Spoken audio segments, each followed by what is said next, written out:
You say that Ibram Kendi, Dr. Ibram Kendi, who's a college professor, you call him the guru of critical race theory.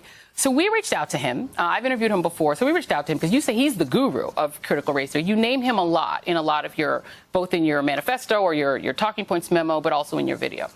We reached out to him. We asked him if he's a critical race theorist. He said, I admire critical race theory, but I don't identify as a critical race theorist. I'm not a legal scholar, so I wasn't trained on critical race theory. I'm a historian. And Chris would know this if he actually read my work or understood that critical race theory is taught in law schools. I didn't attend law school, which is where critical race theory is taught. It's really the only place it's taught. NBC has looked into everywhere, and it's not taught in elementary school. But hold on a second. This is the second thing he said, which is strange to me that you... Let me respond. This is not a monologue. This should be a dialogue, right? Am I right? It's my show, so it's how I want to do it. So let me read you one more quote from him, because you've made a lot of claims about critical race theory saying that white Americans are inherently racist, that racism is inherent to whiteness. And that is one of the core charges that you're making about, you know, these sort of what you consider like sort of woke studies in school. This is what Ibram Kendi has said in his own words. He said, we've been taught that racist is essential to who a person is. It's a fixed category. It's in someone's heart. That's one of the reasons why people are unwilling to or unable to admit the times in which they're being racist, because it's not just admitting I was being racist in that moment. Basically, we're tattooing racist on our forehead for the rest of our lives. Isn't that the opposite of what you're arguing? Well, I'll say two things. First of all, it's very interesting to me that so many people are now running away from the race of the label of critical race theory. But he's not a critical race theorist. Hold on.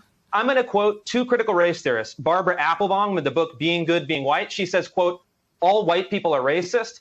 Robin DiAngelo, who's another critical whiteness studies scholar, says that, quote, all white identity is inherently racist. So what you're doing is you're playing a series of word games. You know that critical whiteness studies is a subfield of critical race theory? No, it's not. These things are all deeply interrelated. No, they're not. And I'm not going to let you play word games. And this is really, I think, the most essential thing. Hold on. No. Let me respond at least once. I haven't gotten a full sentence out. Because I'm not going to let you see. One of the things that, and I don't know, you probably never watched me on TV. Just, you know, we didn't know who each other were, you know, not so long ago. But I don't allow people to just make up and say lies on the show. It's just not really right to do that and let people hear. But hold on. But Robin DiAngelo, wait. Am I right Robin or wrong? DiAngelo is not a critical race theorist, and I want everyone to know that. I don't know who the other woman is, but she's not. But let's just go through a minute, because whiteness, you know, and racist. Sure. Where did the term whiteness come from? Sure, and I think this is an important point, and I hope you let me actually get a full paragraph out about this. Go for it. But whiteness is the idea that there is some kind of metaphysical category in the world, that all white people are reducible to this essence of whiteness. Then what happens is that they load all of these negative connotations. They say that whiteness is by definition, that includes white fragility, includes white privilege, includes internalized white superiority. And then what they do is they try to impose these reductive racial categories onto individuals. And I actually agree with Kendi's approach. I think that we should fight race essentialism. But the problem is that critical race theory enshrines race essentialism. But you and you see it in schools. And I'll give you three examples of critical race theory being taught in schools. Hold on one second. In Cupertino, California. These are in your talking points, sir. Chris, these are in your talking points, and I know what you're going to say because you said it with Mark Lamont Hill. You repeat these same things. They're in this manifesto. People can read it online. Let me just go for a second.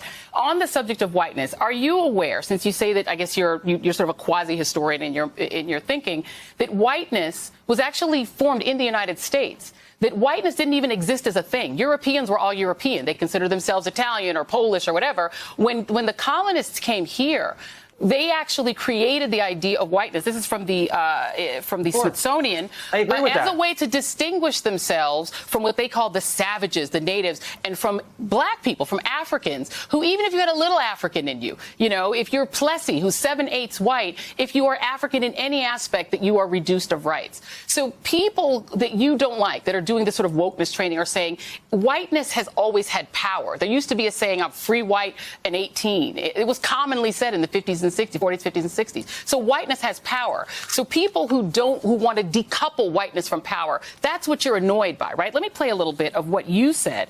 You did a speech. Hold on. You did a speech at the Claremont Institute, in which you talked a little bit about how you really feel about the academics of it.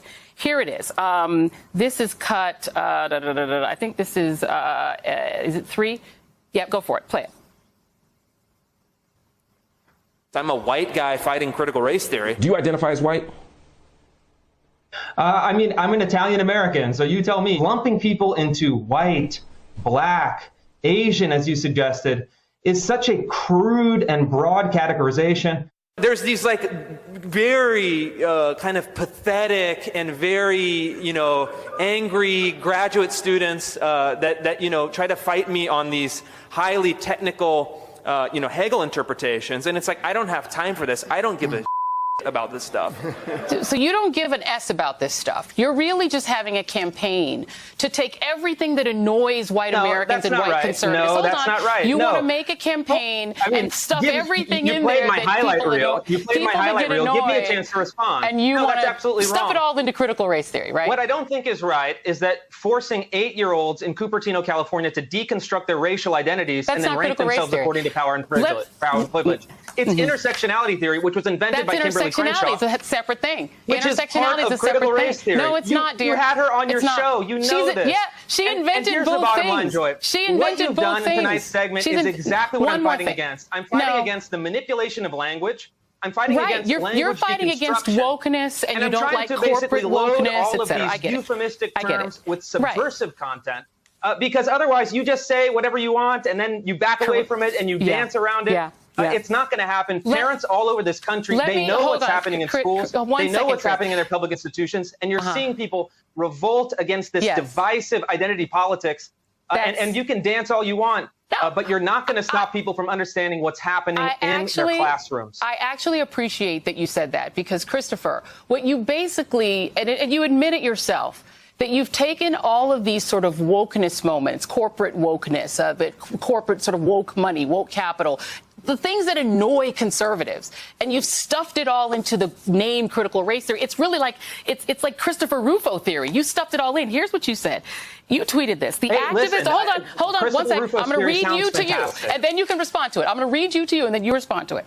The activists are realizing that their ideas, once put into practice, are generating discontent, which is you just described. Their racial coalition is also breaking apart. Asian Americans, in particular, revolting against CRT, which is really Christopher Rufo theory because you made it up, is punishing them more than any other group. Then you said, we have successfully frozen their brand, critical race theory, into the public conversation and are steadily driving up negative perceptions. We will eventually turn it toxic as we put all the various cultural insanities under that brand category. The goal is to have the public read something crazy in the newspaper and immediately think critical race theory.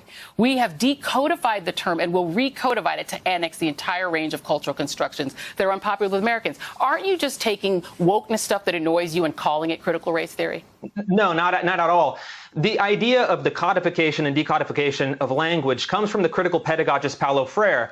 And my strategy is to take these... Now you're doing pedagogy, Christopher? Yes. To take these techniques and use them against their own ideology. And I'll tell you, Joy, my strategy has been enormously successful. According to the Economist magazine poll, 64% of Americans now know what critical race theory is. No, they know what Christopher Rufo theory is. Of which 58% of them you made up your own thing, bro. You made, my friend, you made up your own thing. You admitted you were going to do it. And I'm going to give you credit for one thing. You did create your own thing. Not a lot of guys in their 30s have created their own thing, labeled it something that already existed as a name, slapped that brand name on it, and turned it into a successful political strategy. You've done that. It's creating a lot of hell at school board meetings, but you did accomplish that. So, Christopher Rufo, thank you, man. Thank you for being here. Well, really Joy, I appreciate it. And I'll give you the position as the most prestigious Christopher Rufo theory scholar in the world. I hope next time you give me at least a chance to complete 2 sentences. I think it'll be a lot more fun. Well, not if you're going to do talking again points. Next time. They were your talking we'll points. So again. people can read your talking points online because they're online as well. You can read all of them.